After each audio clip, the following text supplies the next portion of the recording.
I'm Gordon McFarlane. I'm Assistant Director in Leicestershire and current President of the PPMA. So I'm really, this is the latest in a series of webinars. We seem to be doing them very regularly with PPMA award winners, just kind of trying to focus on the work that's been done, celebrate it, but share good practice as well. And with both hats on, I'm really delighted to be able to introduce a couple of Leicestershire colleagues who will be taking you through a presentation.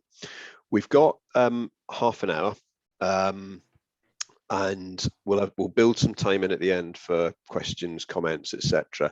So if you could, those of you on the call, stay on mute, use the chat, and we'll try and pick up any comments and questions from the chat when we get to the end of the presentation, and just have a kind of informal discussion.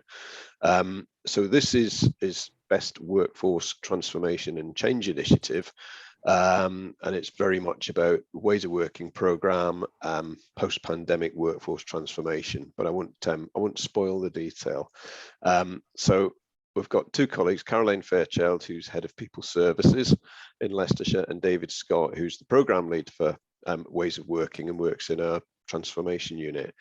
I'm going to shut up and hand over to them. And I think you're going to share a presentation, David.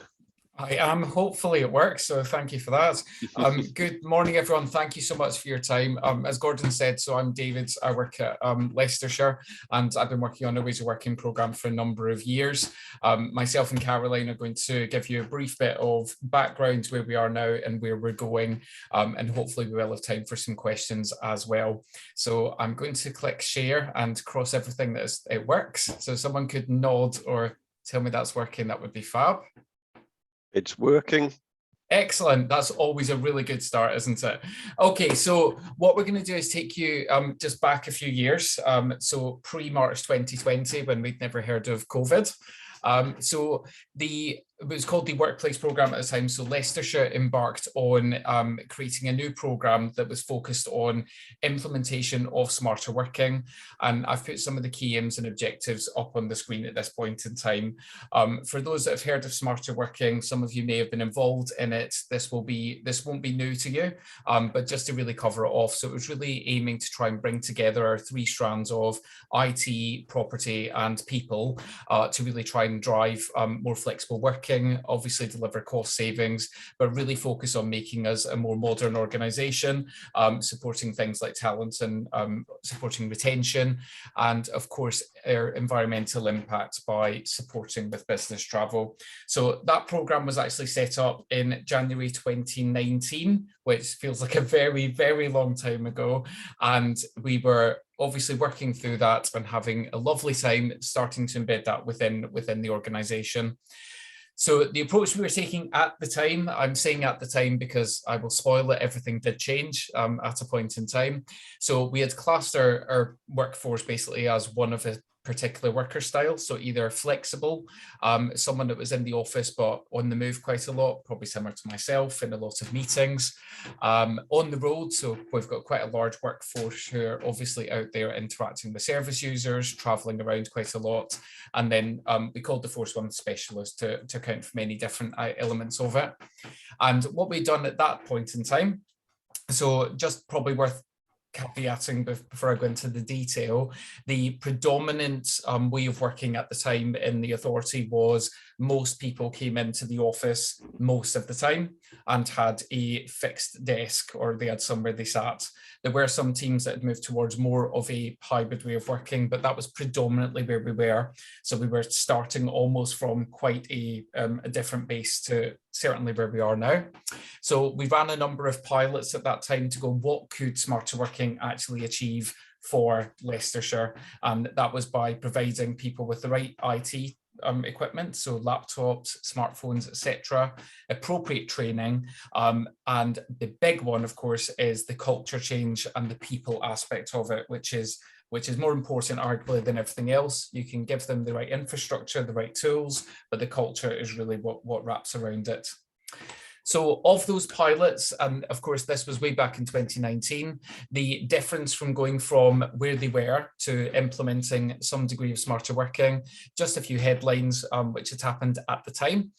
So we saw 48% report a positive impact on their motivation and 34% on work-related stress. A whopping 63% said that they felt that it improved their work-life balance, which was excellent. We did a bit of tracking across those pilot teams, and we saw that there was, over a 4-month period, a huge reduction in business travel. And then there's further information below, but you'll see Skype reference there, which feels very old. That was what we used at the time, but we did migrate to Teams. But we did have on here a 51% reported improved productivity, which is a huge number. So at that point in time, on the back of these pilots, we were ready to roll this out to the whole authority. And then 2020 happened, which was obviously a very interesting point for all of us. So the COVID-19 pandemic happened and the entire programme paused and switched into recovery mode. So obviously most of you probably did something similar, but what we really focused on was on our workplace recovery. So making sure that all of our sites were COVID compliant, that everyone had really clear guidance, principles and protocols in place. Our people recovery, so this focused primarily on the most important part of it, our people and our workforce.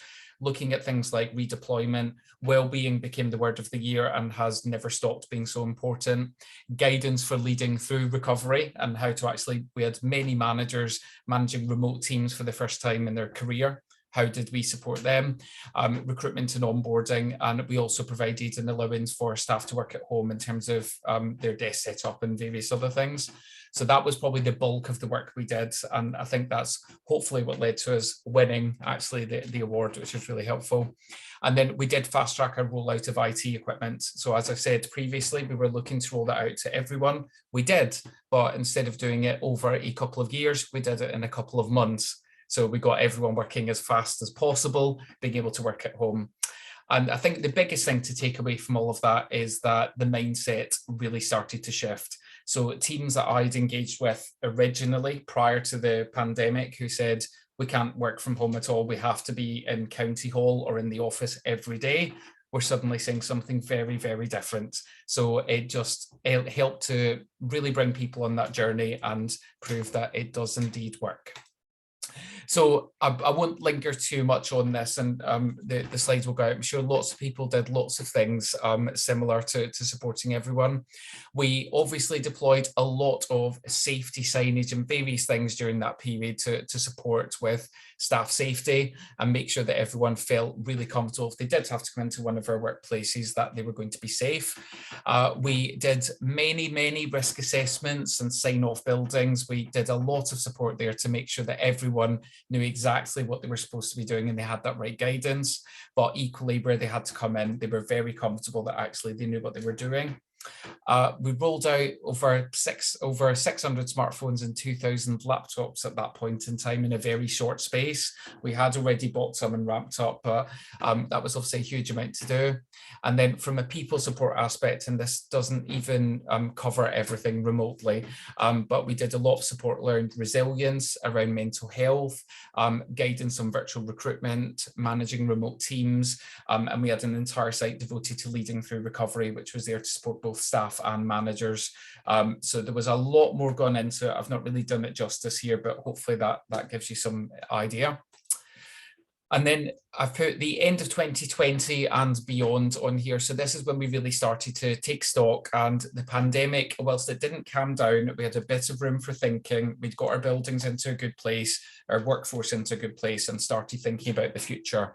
So reflecting on where we were and where we were going, and then also where we wanted to be, we started to think about reshaping our workplace programme into our future ways of working programme, which was encompassing all of the good aspects that we learned during 2020. I always caveat that it was not a good year, but we did learn some good things from it, into our new ways of working programme and combining that with our emerging people strategy as well.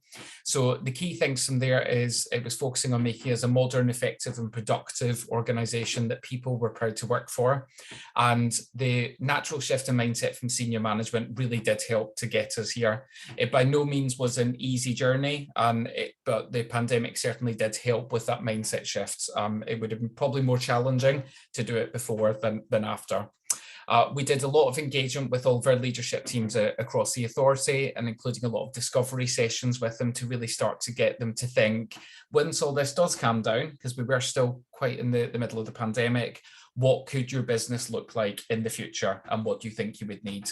We're still on that journey with a lot of teams, but the way in which we enabled that, we officially launched this programme to the whole authority and senior managers in 2021, and we got them all to do this through some action planning, which I think Caroline is going to talk through in a second.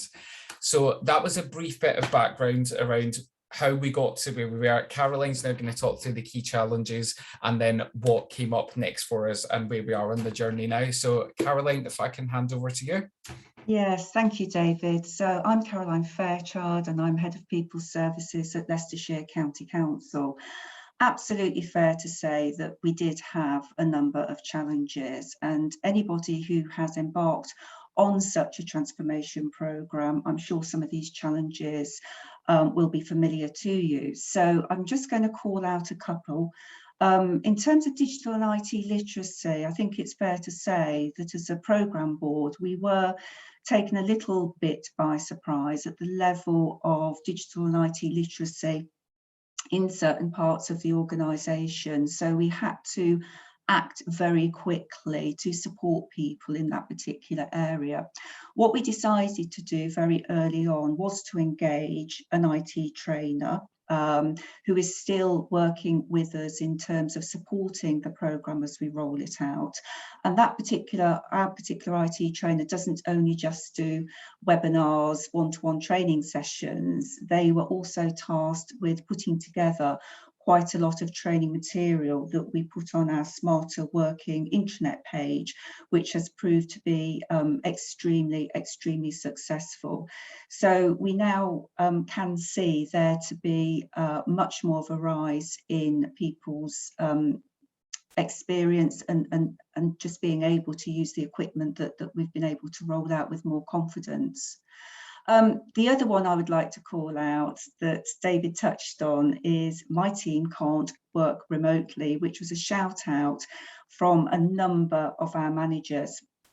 So we did quite a lot of work with those managers in terms of putting on organisational development sessions, putting in place different tools for them to basically reflect upon their current leadership and management style, because some of what they were saying was down to the way in which they did currently lead and manage. And of course, that linked quite well into the culture. Bear with me, because I've just had a message come up. That linked quite well into the culture of trust issue. So where we needed to get leaders and managers was to be able to see that they could work remotely, their teams could work remotely, and they absolutely needed to make that cultural shift from working on a basis of presenteeism to one of outcomes, which obviously we can talk about in a little bit more detail further on. So thank you, David. Next slide, please. So again, David touched on the action planning process. And I have to say, as a head of service, I went through this process myself for my service. And I have to say it was hugely successful, and I would really recommend it to anyone who takes part in such a programme. So what heads of service were asked to do together with members of their senior leadership team was to get their staff together to really talk openly about smarter and flexible working. And within those sessions, it was an opportunity for managers and staff to look back to how things were.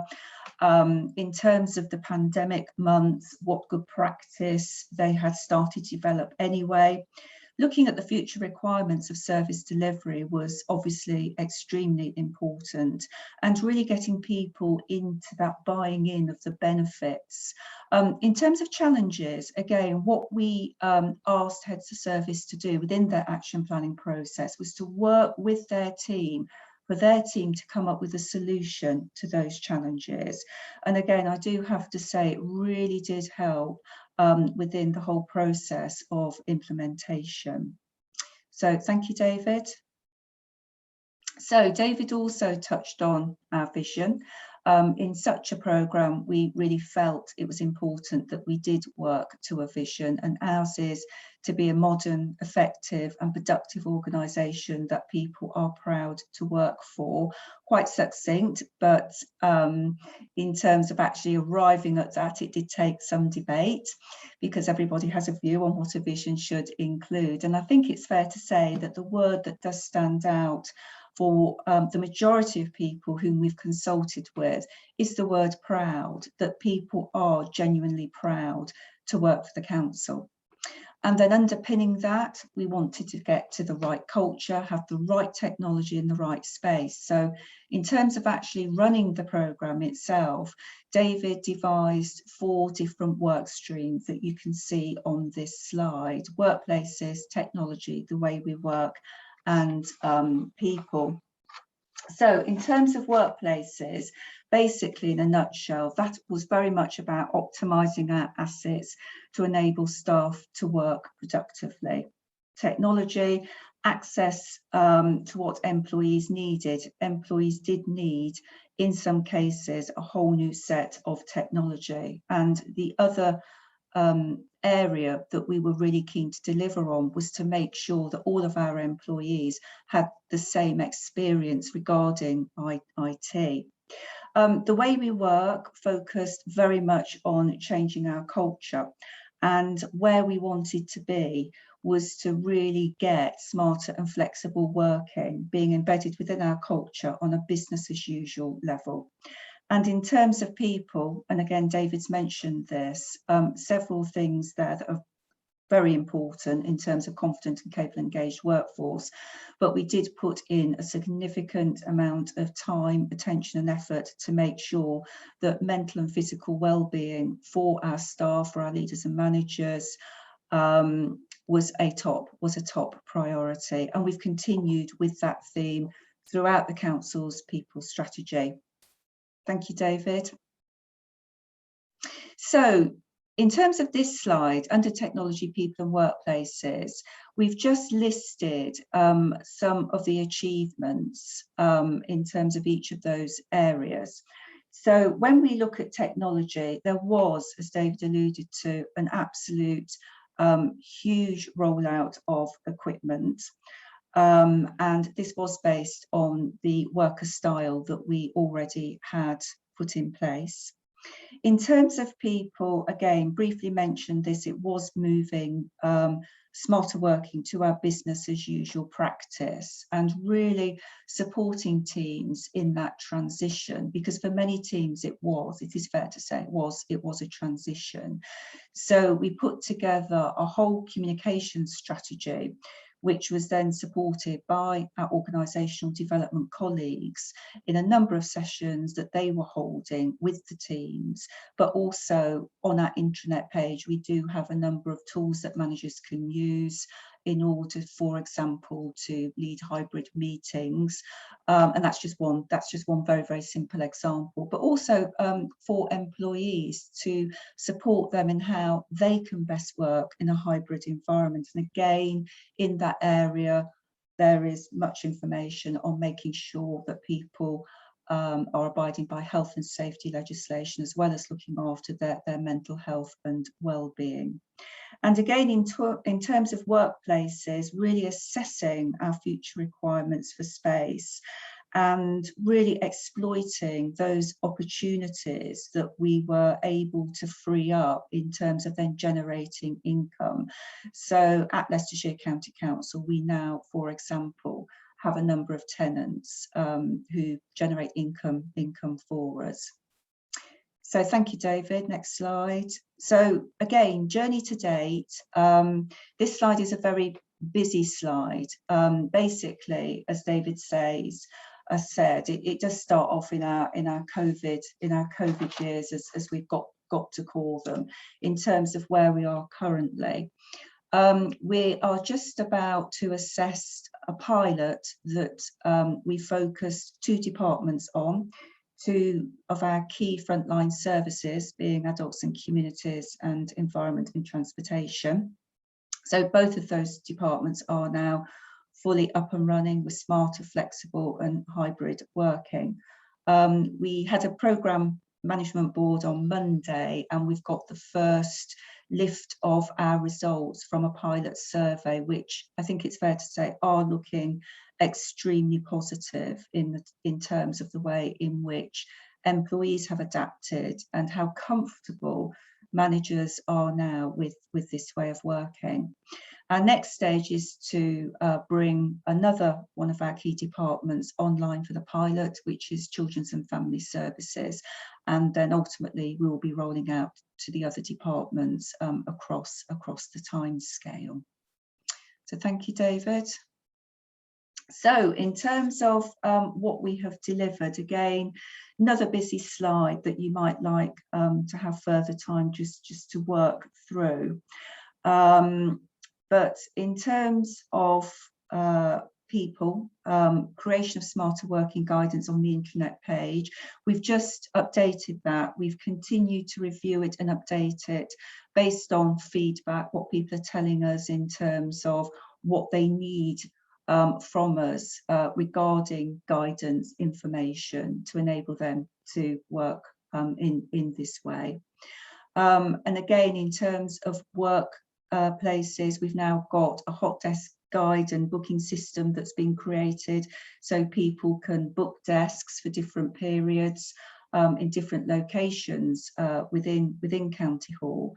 But also within the pilot, we have used that opportunity to develop and create different workspaces, which I'll come on to in a moment. So we have changed our actual layout of those offices. And again, in terms of technology, very much making sure that it's there to support hybrid working, and in particular for hybrid meetings, the rooms have the right equipment in, the different areas that I've just touched on in terms of booths and pods have the right equipment in, so people are able to use that equipment and to make hybrid working work and to be a success. So next slide, please, David. So yes, these are the pictures. These are real pictures from Leicestershire County Council with our real people. So you can see there some of the differences that we've put in place from the traditional chairs, desks, etc. So the media booths, I think it's fair to say, David, are proving very successful. And again, you will see in that picture, those booths do have the latest technology. Collaboration space, again, really getting well used in terms of group meetings when people need to come together as a team and scope out their projects and their plans. And sometimes they use them in terms of, just getting together for team meetings or one-to-ones. Same with project tables.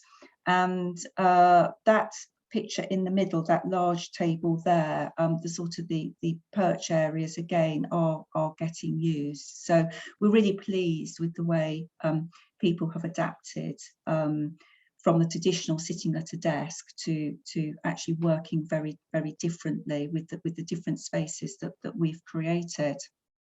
Thanks, David. So in terms of the future, as previously mentioned, we are on that journey. We are continuing to roll all of this out across all of our departments. In terms of savings, you will see that the council are obviously on course to achieve an amount of savings, quite a substantial amount of savings projected over the next 9 years.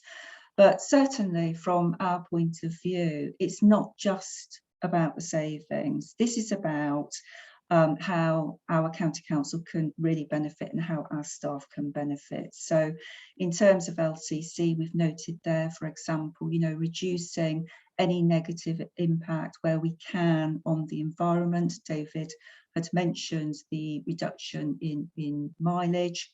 We certainly want to see a reduction in absence, again, by enabling people when perhaps not feeling able to drive in work, into work because they are feeling under the weather, that they can perhaps still do some work from home. But obviously we don't make people work if they're not feeling well. That's a matter for them if they want to be able to do that.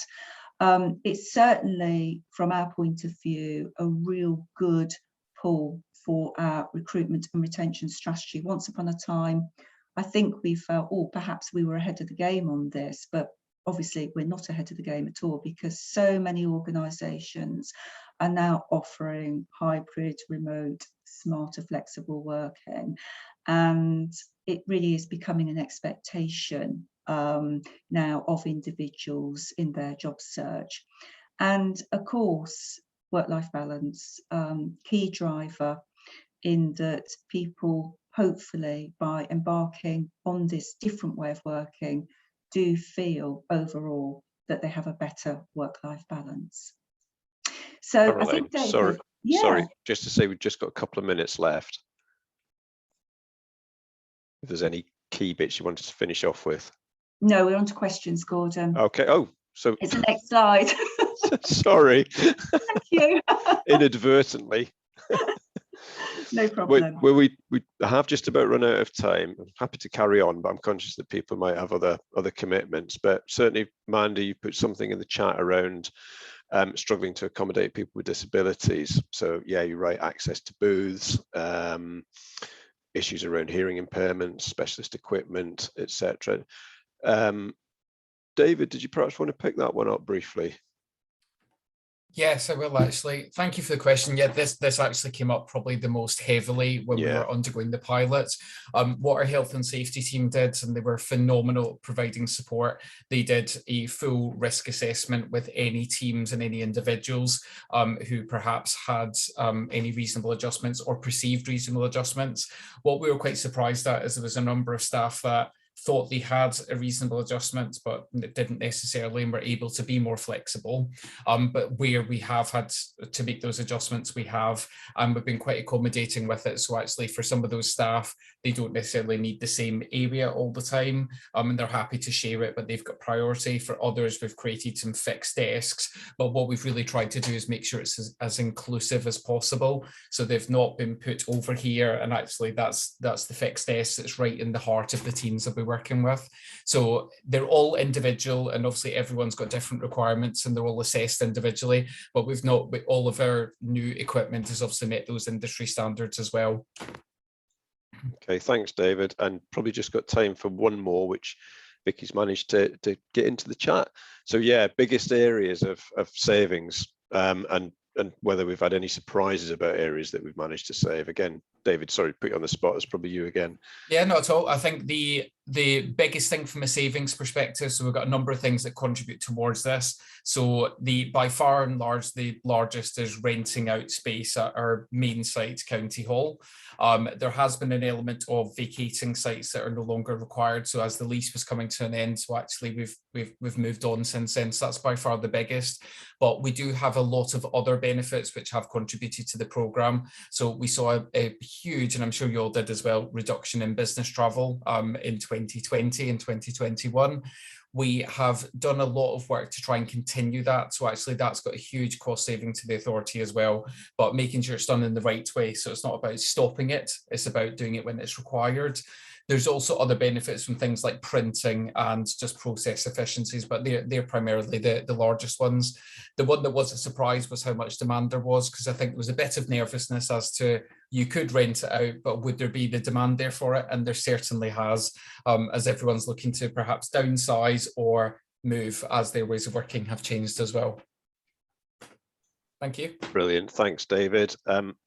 I'm going to bring this to a close. So thank you for your engagement and questions. I'm very proud of what my colleagues are doing in Leicestershire, but I'll then take a step back and say from a PPMA perspective, it must feel very familiar to you all.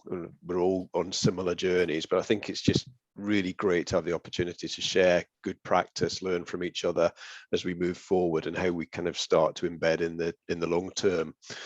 So thank you for taking the time today. We've got more webinars lined up. I haven't got the dates to hand, but they're certainly all on the PPMA website. So thanks again. See you soon.